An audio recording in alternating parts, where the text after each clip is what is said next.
السلام عليكم ورحمة الله وبركاته. أهلا بمتابعين قناة إسلام وان.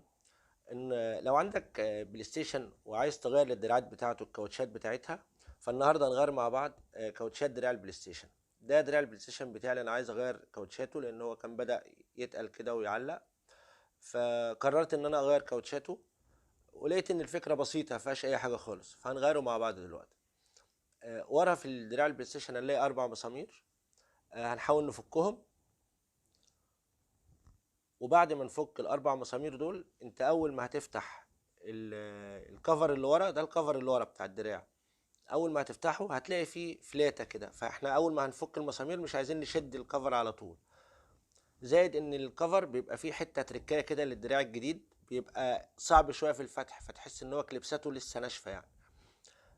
فهنفتحها، بص من قدام هنا كده، ايوه. هندخل حاجة رفيعة، ظهر جفتة او مفك رفيع، مفك عادة مثلا عريض شوية، ونعمل الكليبسه اللي تحت دي اللي هي قدام الفتحات بتاعت البلاي ستيشن دي، ونرفع لفوق. هتبص تلاقي الكفر من ورا طلع، وبرده مش هنشد جامد لان طبعا في فلاتة زي ما اتفقنا، فهنخلي بالنا منها اهو. الموضوع بسيط.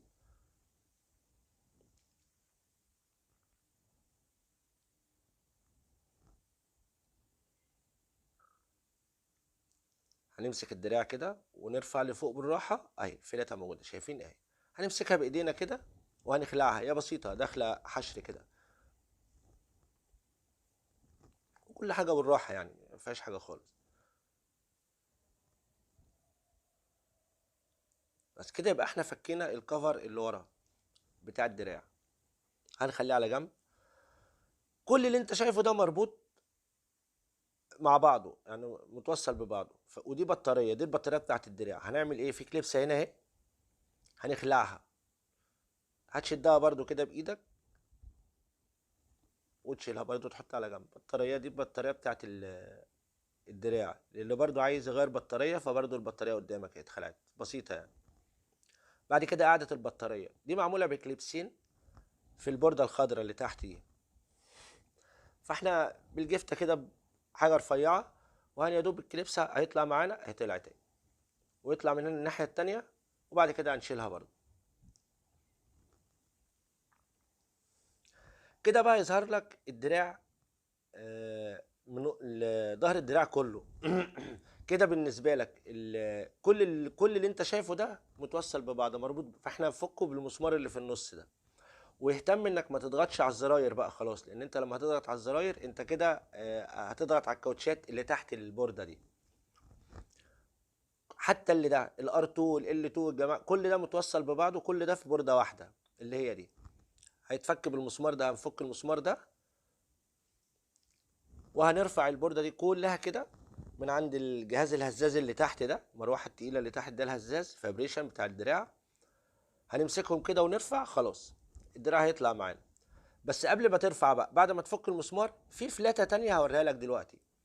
بص بقى، دي الفلاتة ايوه بتاعت اللي هي المؤشر او الليمت اللي قدام. اي بص، دي دي برضو هتفكها بالراحة برضو كده بجفت. دي برضو داخلة بالراحه برضو يعني في الفلاتة. بعد كده هترفع لي انها داخله من قلب البورده. مش داخله من وراها مثلا، لا ده هي من قلبها، في فتحه كده في قلب في البورده. فانت المفروض لازم تعدل الفلاته دي بالراحه عشان ما تقطعش منك اهي، وهتتسلت منها وخلاص. انت برضو هترفع بقى من ورا من عند الهزاز ده واحده كده، خلاص انت كده طلعت الدراع كله. والكفر اللي قدام ده هتخليه كله ايه، هتخليه على جنب بقى اهو. كاوتشات ظهرت قدامك اهي.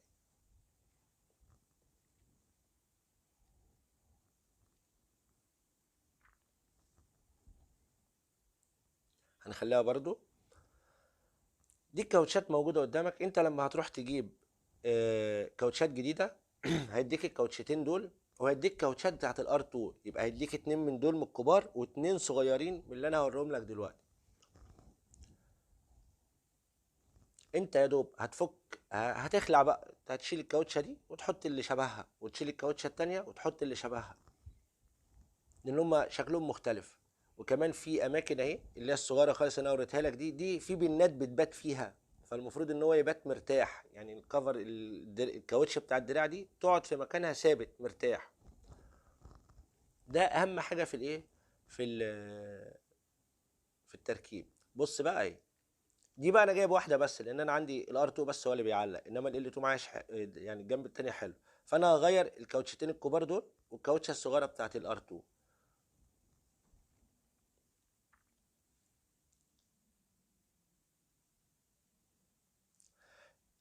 انت بقى تلاقي الكاوتشه اللي انت جايبها دي فيها جنبين، جنب فيه اسود كده وجنب التاني داخل جوه عليه كفر ابيض كده، فانت هنحط جنب مقلوب عشان يركب الكفر بتاعه على نفس الكفر بتاع الدراعات اللي هو الزرار اللي موجود اهي. انت بقى تقدر بعد ما تفك الكاوتش ده انت تنضف فرشه صغيره او حاجه، وتنضف شويه كده، هتلاقي فيه شويه بقايا طعام او بقايا زيوت مش عارف مكان الدراع. يعني احنا طبعا احنا يعني بناكل واحنا بنلعب، ودي طبعا عاده سيئه المفروض ما نعملهاش يعني. فبيخش بقى حاجات من دي جوه، فانت المفروض تنضفها كده بفرشه ناعمه شويه، فرشه سنان قديمه مثلا، تنضفه تلمع دراعك بقى، لان انت يعني كل فين وفين لما بتفكه، فنضف بقى بالمره.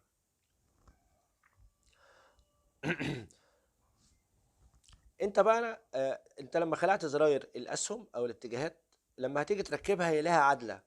لما هتقلب الزراير هتلاقي فيه من تحت في بص حته فيها حته زياده بينا زياده كده اهي، اللي هي دي دايما بتبقى ناحيه جوه، يعني ناحيه الفلاته من جوه او ناحيه الشمال وانت قالب الدراع كده اهي. بص بتركبها كده عشان تبقى دي عدلتها ليه؟ عشان تبقى الاسهم بايته في مكانها مرتاح، تتحرك مرتاح، ما يعلقش منك، ما يعملش كده يعني. ودي عدلتها اللي انا لقيتها عليها لما فكيت الدراع. بعد كده هتركب بقى خالص، دي سهله بقى. هتركب الكاوتشه فوق اهي، بص انا بوريك ازاي اهي.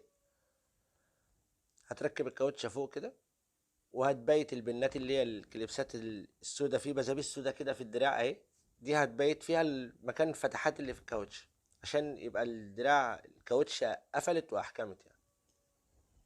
تأكد بقى بصبعك كده واحده واحده، كل حاجه بالراحه ما فيهاش حاجه خالص. وكمان على فكرة يمكن دي أنا مش يعني مش متمرس فيها، يعني أنت لما هتيجي تفك زي كده الكاوتشات دي هتاخد يعتبر نفس الوقت، 10 دقايق 14 دقايق، وبعدين برضو اللي خد الوقت إنك بتنظف وبتمسح. إنما غير كده لو أنت هتركب كاوتشة وتقفل على طول مش تاخد منك 10 دقايق. دي برضو الجنب التاني بنفس الموضوع. هتركب برضو لها بنات برضو صغيرة بتركب في الكاوتش كده، هتركبه وتبيتها فيها وبصبعك كده بالراحة قفلت تقفل وخلاص. برضو خد بالك بقى انك دلوقتي من تحت كده ما تمسكش صوابعك تضغط على الاسهم او تضغط على الايه على الزراير علشان ما تطلعش، لان احنا بص فهمنا ان الفكره اللي ماسك الزراير من تحت الكاوتشات دي اللي هي بتقفل عليها بس.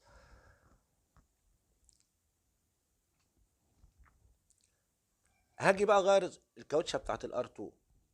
كاوتشه الار 2 يبان لك الزرار ان هو صعب، انما هو ما فيهوش حاجه خالص. في سوسته من ناحيه الشمال من جوه اهي، من ناحيه البورده كده في سوسته، انت يا دوب بالجفته او حاجه رفيعه هترجعها لورا هي خلاص طلعت من مكانها. بعد كده الزراير دي بقت حره. دي شكل الكاوتشة اللي انت المفروض هتركبها مكان القديمة اللي جوه. شايفين في هروح ايوه ضاغط على الزرار اللي تحت كده اللي هو الار 2، ضاغط ال 2 ده ضاغط عليه لتحت كده، وبعدين هي راكبه بكليبسه كده، هشد الدراع لبره، بص هشد الزرار لبره اهي اهي، بس خلاص طلعت ما فيهاش حاجه خالص. بص انت لو شفت شكلها هتفهم هي راكبه ازاي اهي. كليبستين من الجنب كده، ودي تتشد لفوق، كليبسه من ورا خد بالك سنه اهي، تضغط عليها من ورا كده وتشد لفوق عادي خالص هتطلع معاك اهي بالراحه خالص اهي. بص اهي طلعت اهي.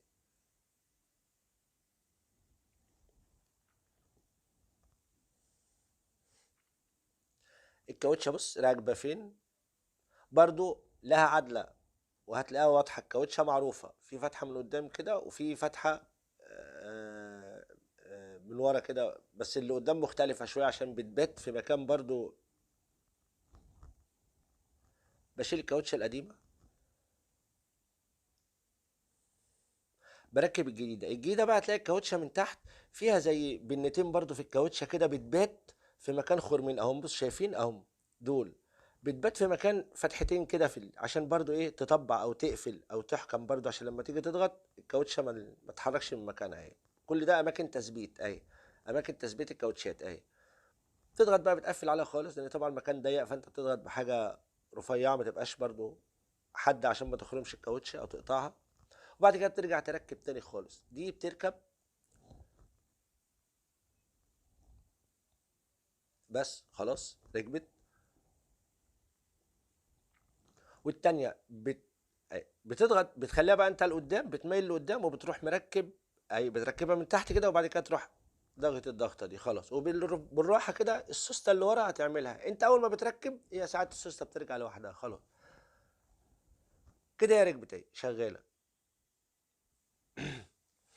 جرب كده شوف اي تمام. بعد كده هنقفل بقى. فعايزين ناخد بالنا دايما ان في فلاتة هتقابلنا لازم هنعديها من ورا، وما نضغطش على الزراير علشان الكاوتشات ما تتحركش من مكانها. همسك الفلاتة بصبعي كده بالراحة اهي، وابعد عن الزراير. شايفين انا ببعد عن الزراير اهي، وهعديها من المكان بتاع اللي هنا ده الفتحة دي، واقفل بالراحة كده اهي. طلعت خلاص، هو بيروح نازل ساقط مكانه. ابدا اركب فلاتي الاول.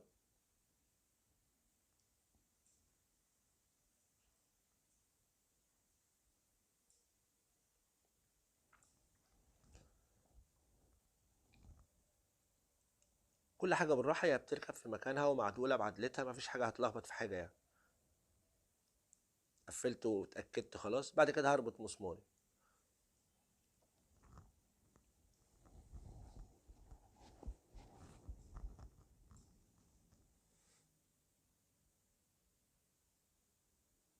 كده خلاص انا بالنسبة لي الدراع تمام.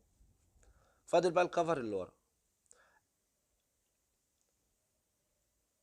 قاعدة البطارية لها عدلة معينة هتركبها، هتلاقي في مكان الفتحة كده، في مكان المسمار اللي انت كنت رابط بالبوردة، هي لها فتحة كده. وبكده لما تركب هتبات في مكانها برضو الكليبستين الصغيرين دول. وساعات ممكن تبقى مهزوزة. انا بخلعها بالبطارية كلها، القاعدة بالبطارية، لانها عندي كليبسة بتاعتها مكسورة سنة. انما طبعا خلعتها القاعده لوحدها والبطاريه لوحدها عشان انت تبقى فاهم بتفكوا ازاي. هترجع تركب البطاريه تاني خالص، وتحط الفيشه بتاعتها الصغيره دي.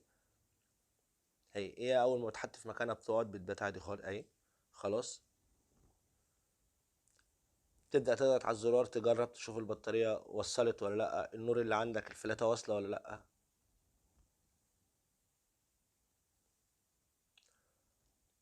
بعد كده في الفلاته بقى الاخيره دي اللي احنا فكيناها اول مره، دي رخمه شويه لانها يعني طولها قصير سنه.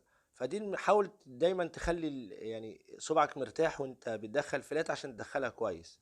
ممكن لورا لقدام، المهم ان ايه، ان حد يساعدك ماشي. المهم ان الفلاته تركب، وبعد كده انت هتلاقي الموضوع بقى سهل خالص. بقى هتقفل.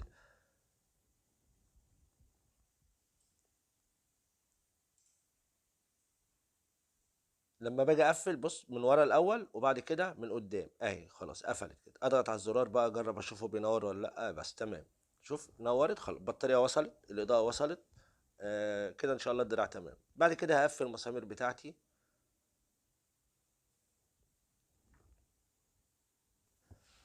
ولو انت اول مره تشوفنا ما تنساش تنزل تعمل لنا اشتراك للقناه، وتفعل علامه الجرس.